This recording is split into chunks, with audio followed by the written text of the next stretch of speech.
신실하신 하나님, 한 주간 동안 베푸신 은혜를 기억하며 또한 더 큰 은혜를 사모하며 기도의 자리로 나왔습니다.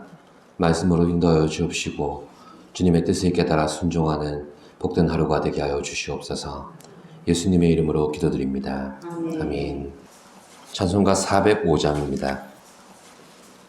주의 친절한 발에 안기세 우리 마음이 평안하리니 항상 기쁘고 복이 되겠네. 영원하신 발에 안기세 주의 발에 그 크신 발에 안기세 주의 발에 영원하신 발에 안기세 날이 갈수록 주의 사랑이 두루 광명하게 비치고 천성 가는 길 편히 가리니 영원하신 발에 안기세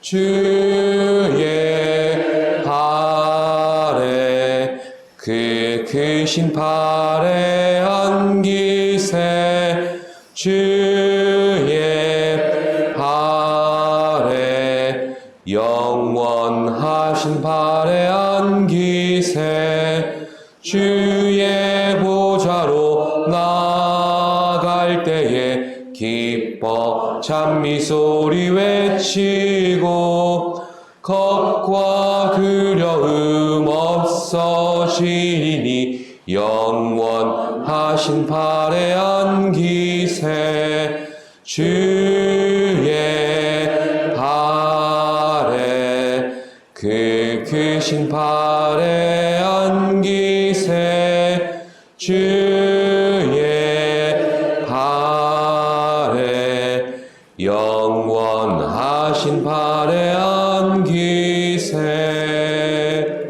아멘. 우리에게 주시는 말씀은 시편 9편 7절로부터 12절까지의 말씀입니다. 교독하시겠습니다. 여호와께서 영원히 앉으시며 심판을 위하여 보좌를 준비하셨도다.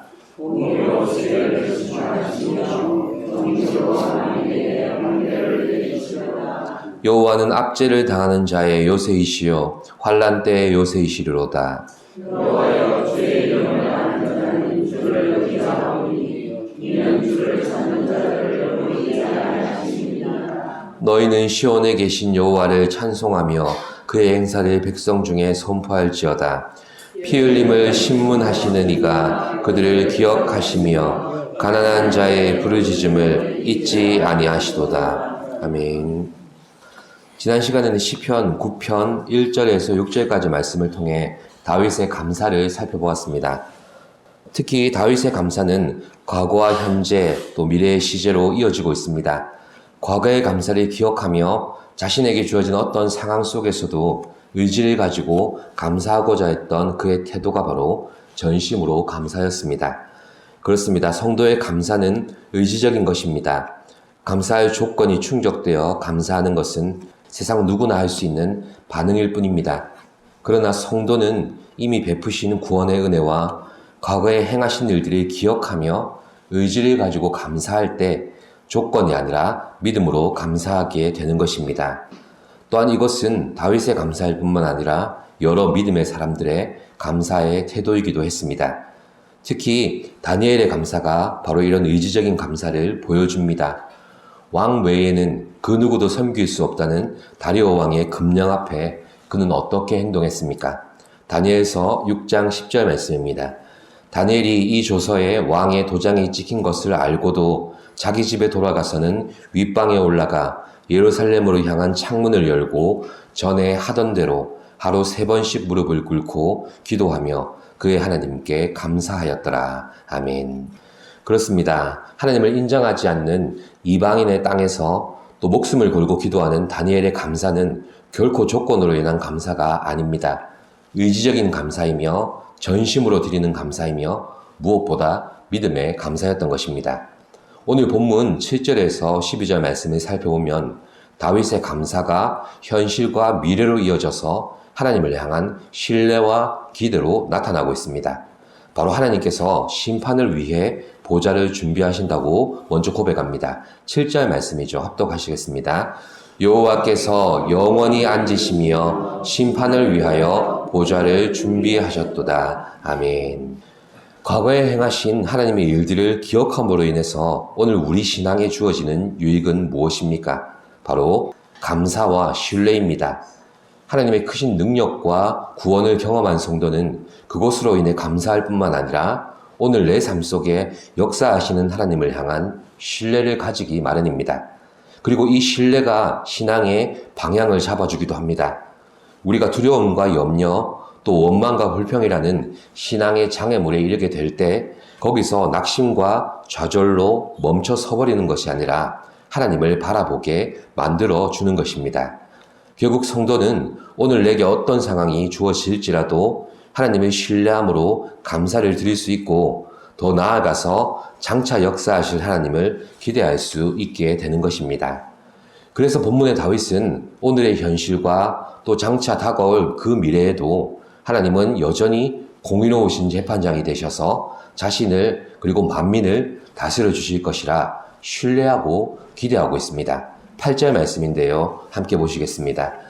공의로 세계를 심판하시며 정직으로 만민에게 판결을 내리시리로다. 아멘. 이렇게 다윗이 신뢰하며 기대하는 하나님은 공의와 정직으로 심판하시고 판결하시는 하나님이십니다. 그는 비록 이스라엘의 왕이었지만 원수와 대적들의 공격 앞에서는 속수무책이었습니다. 그래서 그가 고통을 호소하며 찾을 수 있는 분은 오직 하나님 한 분뿐이었지 않습니까? 그래서 그가 신앙 안에서 늘 목말라 했던 것이 바로 자신의 의가 현실에서 증명되는 것이었는데 그 의를 증명할 수 있는 길은 신앙밖에 없었음을 우리가 보게 됩니다. 하나님을 향한 자신의 정직함밖에 주장할 수밖에 없었던 것입니다. 그리고 다윗이 어떻게 하든지 신앙 안에서 자신의 의를 증명하고자 했던 또 다른 이유는 궁극적으로 하나님의 의가 드러나야 자신의 의가 거기서 증명될 수 있다는 믿음 때문이었습니다. 결국 다윗이 느꼈던 고통과 탄식은 말 그대로 신앙의 싸움의 결과였던 것입니다. 하나님이 나타나시고 또 하나님의 뜻이 이루어져야 결국 자신의 목마름이 증명되어지는 신앙의 의미를 깨달았기 때문입니다. 그래서 우리 신앙은 언제나 내게 주어진 현실과의 싸움이고 나 자신과의 싸움이라는 것을 되새기게 합니다. 하지만 불합리하고 고통스러운 현실과 싸워서는 결코 승부가 나지 않는 이유가 무엇입니까? 신앙의 싸움은 결국 하나님의 뜻이 이루어질 때 그제서야 옳고 그름이 가려지기 때문입니다. 또한 신앙이 나 자신과의 싸움이라고 해서 세상의 방식처럼 내가 나를 다스리고 내가 나를 통제한다고 해서 이길 수 있는 싸움도 아닙니다.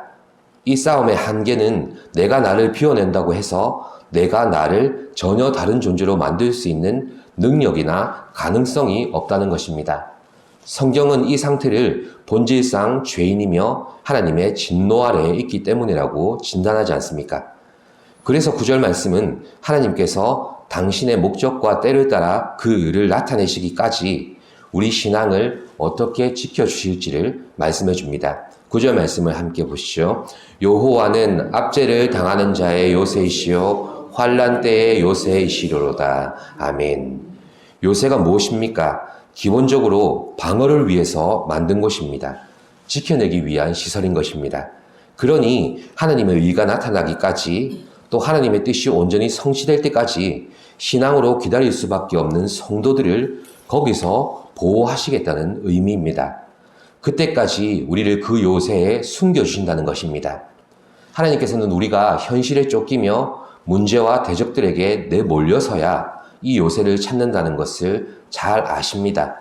그러나 놀라운 사실은 그러라고 하십니다. 하나님께서 숨겨주시고 보호해 주실 것이니 당신의 의가 온전히 나타날 때까지 부르짖음을 멈추지 말라고 우리에게 말씀해 주시는 것입니다.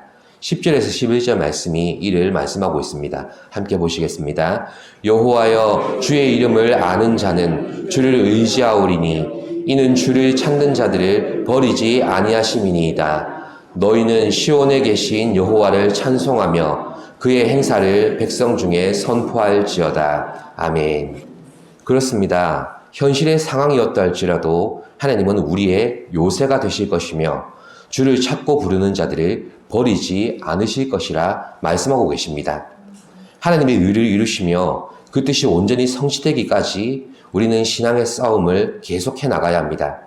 이 싸움을 이겨내도록 다윗은 우리에게 다음과 같은 두 가지 신앙의 자세를 가르쳐주고 있습니다.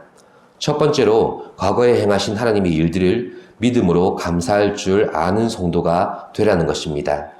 두 번째로 하나님께서 우리의 요새가 되어주시니 어떤 상황이 주어져도 신뢰와 기대를 가지고 그의 이름을 부르라고 말씀합니다. 이런 자세로 하나님께 나아갈 때 12절 말씀처럼 우리의 목마름과 기도에 반드시 응답해 주실 것입니다. 피 흘림을 신문하시는 이가 그들을 기억하시며 가난한 자의 부르짖음을 잊지 아니하시도다. 아멘. 기도하겠습니다. 신실하신 하나님, 우리의 요새가 되시며 또한 부르짖는 자의 기도를 주님께서 외면치 않는다고 말씀해 주셨습니다. 그 약속의 말씀이 신앙의 싸움을 이어나가고 있는 현실의 우리에게 얼마나 감사가 되고 도전이 되는지 모릅니다. 이 말씀 의지하여 고통이 몰려오고 신앙 안에서 해결되지 않는 문제를 만났을 때에 요새가 되시는 하나님께 피하는 우리가 되게 하여 주시옵소서. 그리고 그의 품 안에서 주의 이름을 부르기를 주여 주의 뜻이 이루어질 때까지 저를 보호하여 주시옵소서. 주의 뜻이 온전히 나타나고 성취되기까지 주여 저를 인도하여 주시옵소서. 그렇게 겸손히 주님을 향한 신뢰와 기대를 표현하며 기도하는 우리가 되게 하여 주시옵소서. 감사드리며 예수님의 이름으로 기도드립니다. 아멘. 하늘에 계신 우리 아버지, 아버지의 이름을 거룩하게 하시며 아버지의 나라가 오게 하시며 아버지의 뜻이 하늘에서와 같이 땅에서도 이루어지게 하소서. 오늘 우리에게 일용할 양식을 주시고 우리가 우리에게 잘못한 사람을 용서하여 준 것 같이 우리 죄를 용서하여 주시고 우리를 시험에 빠지지 않게 하시고 악에서 구하소서. 나라와 권능과 영광이 영원히 아버지의 것입니다. 아멘.